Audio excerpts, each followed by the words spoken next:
Hey, what's going on everyone? So in this video I want to show you how you can wire up the turn signal and DRL or daytime running light function on your 7-inch round headlights. So this video that you're watching right now is actually an extension of my main video where I show you how you can install 7-inch lights on a Hummer H3. If you haven't seen that video yet, go ahead and give it a watch, follow all the steps in it, and then come back to this video, because if you try doing this now, the headlights aren't going to turn on at all. So if you don't have a Hummer H3 and just found this video by scrolling through YouTube, you guys can actually keep watching, because many of the principles and concepts that I'll be presenting in this video will definitely work on many other vehicles. So for those who have an H3, at this point your headlight assembly should be back onto the truck. Plug it in. Don't actually bolt it in, just rest it on the bumper, and then go ahead and take your 7-inch round headlight and set it on top of the assembly and plug it into your polarity converter, and then from there we'll be able to get started. So without any further ado, let's get right into it.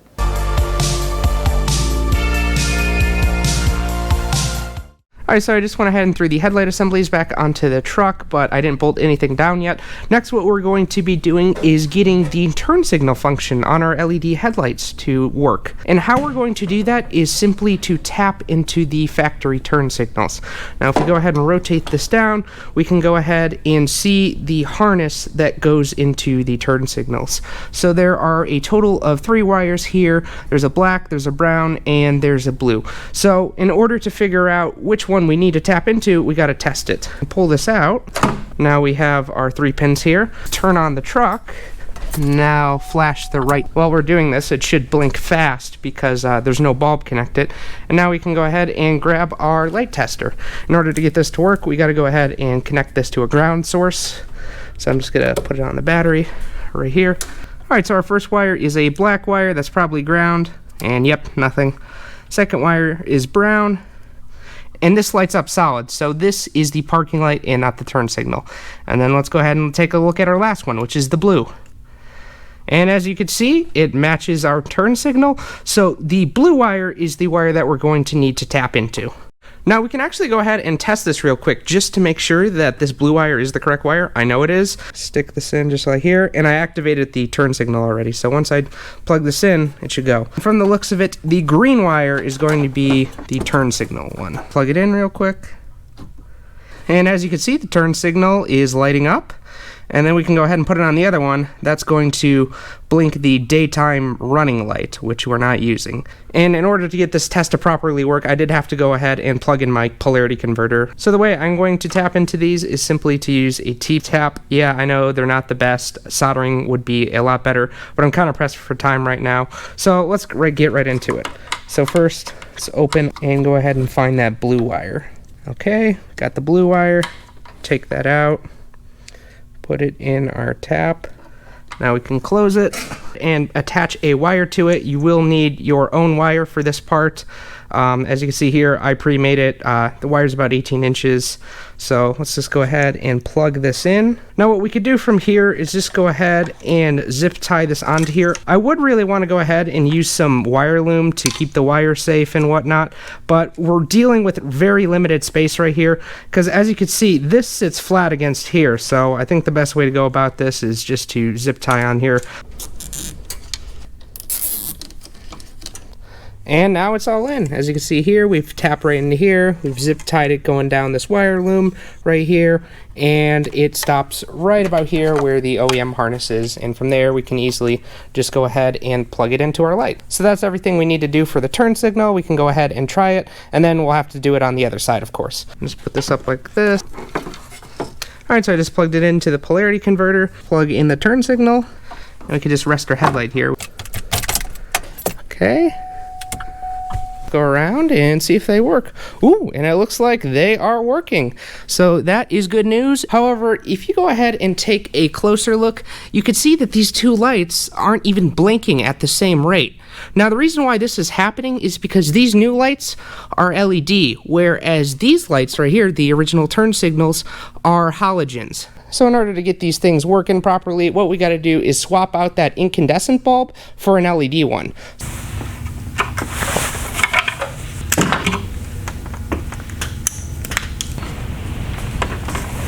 Okay, turn signal on, and let's see if this helps. Oh, it did. Perfect. Look at that. Boom, boom. These things are now flashing at the exact same rate, and they look pretty good. So here's a quick comparison in slow motion of the LEDs and the incandescents. The LEDs immediately flick on and off, where the incandescents kind of fade in and fade out. So it's definitely necessary to upgrade the LED bulbs so they flash at the exact same rate.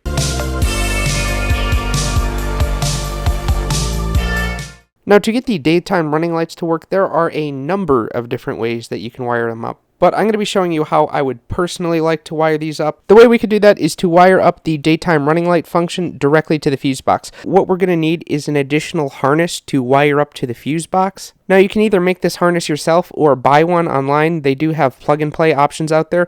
I do want to say I haven't tested any of the ones that I found online. I actually made my own, but for the most part, they look like they should fit. I'm not sure about the length, but that's your best bet if you don't want to make the harness yourself. I'll go ahead and show you the custom harness that I made, as well as how it works. And the ones that you buy online are going to work the exact same. So these two right here connect right into the driving lights on the harness. So that will be the red wire that is found on the headlights. And from there, that goes into a fuse, just a 10 amp fuse. And that comes up here, and that goes into the fuse box. Now, to test this, I did go ahead and plug my light into my polarity converter down here. Put a little piece of scrap wire into the fuse box right here, number 17, and ran it to my red wire, which is the driving lights. As you can see right now, the light is not on, even though it's plugged into the fuse box, and when I go to turn it on, it should come on and also shut off with the truck. So let's go ahead and test that right now. So as you can see, the headlight turned on, and you'll notice that the low beam turned on as well, because that's just how the H3 works. But what we could do is manually switch the low beams off right now. And as you can see, the driving lights are the only lights on right now, which is the benefit of wiring these directly to the fuse box. If you go ahead and tap into another wire, like the parking lights or even the side markers, they're most likely going to turn off when you turn off the headlights. So this is the best way to wire them up to have the driving lights work correctly.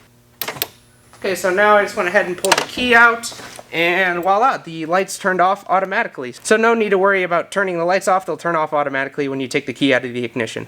So in terms of which fuse holder I use to wire up my lights, I use this one right here, which is number 17. On the i5, I'm not sure about the Alpha, number 17 is called Spare 2. If you can kind of see here, it's just called that, and then that works out perfectly because when the truck's off, it doesn't have power, but when the truck's on, it does have power. Alright, so I got my headlights in their approximate position, and I have them plugged into the polarity converters. So now let's go ahead and wire up the custom harness that we made for the driving lights. So let's go ahead, and we could start over here. I'm going to be using some wiring loom and putting this inside. Yeah, it's red, but this is like the only color I had on hand. And since the wire is black, it kind of looks like a ground or something, so it just kind of looks like a big red tube now. But let's go ahead and start to wire this up. So to here. Go around this way. And then once we get everything lined up, then we can go ahead and start tying things down. Connect it right here, and bring this up here. So bringing it through here.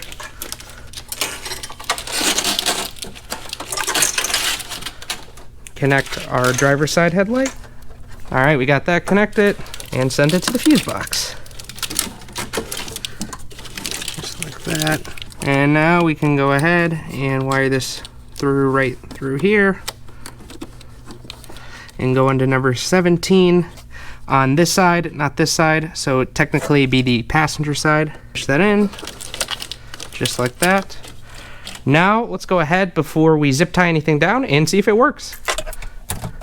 Turn this on, and we could turn off the parking lights, come around, and they work just like they're supposed to. Now we can go ahead and actually start tying this thing down, and then we'll be done with the driving lights. Alright, I just got done the wiring. I'll go ahead and show it real quick.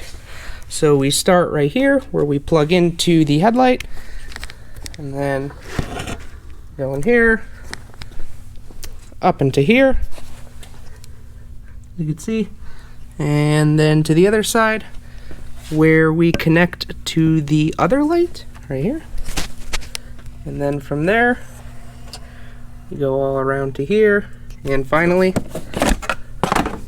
right into the fuse, and that's it. Pretty simple.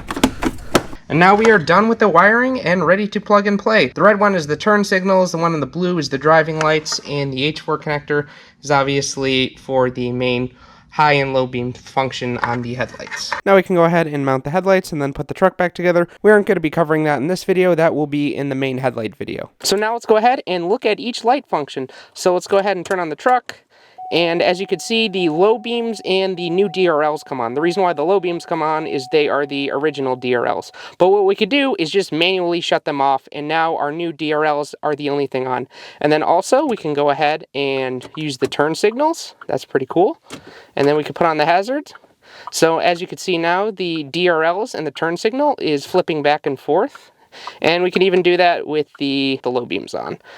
So now we can shut off the turn signals, and here are the high beams, which are pretty bright, so I'll go ahead and turn those off. So yeah, there's that, and then, you know, we got our turn signals, and that's about it, but pretty cool overall. And that is everything you need to do. Overall, it's not that hard of an install. I think it's definitely worth the extra trouble when you go to install the 7-inch headlights on your Hummer H3. Before I went to install these, I kind of thought that these halos were kind of a gimmick, but now that I actually see them on the truck, they actually do look good. Now personally, I'm not a fan of the RGB look, you know, where you could change different colors, and a lot of times it's not really practical for driving on the street because some of the colors are illegal depending on what state you are in. But for me, the daytime running lights and the turn signals are perfect. So yeah, that's about it for this video. If you pause the main video to come check out this video, go ahead and keep watching that one. So anyway, I will see you guys later.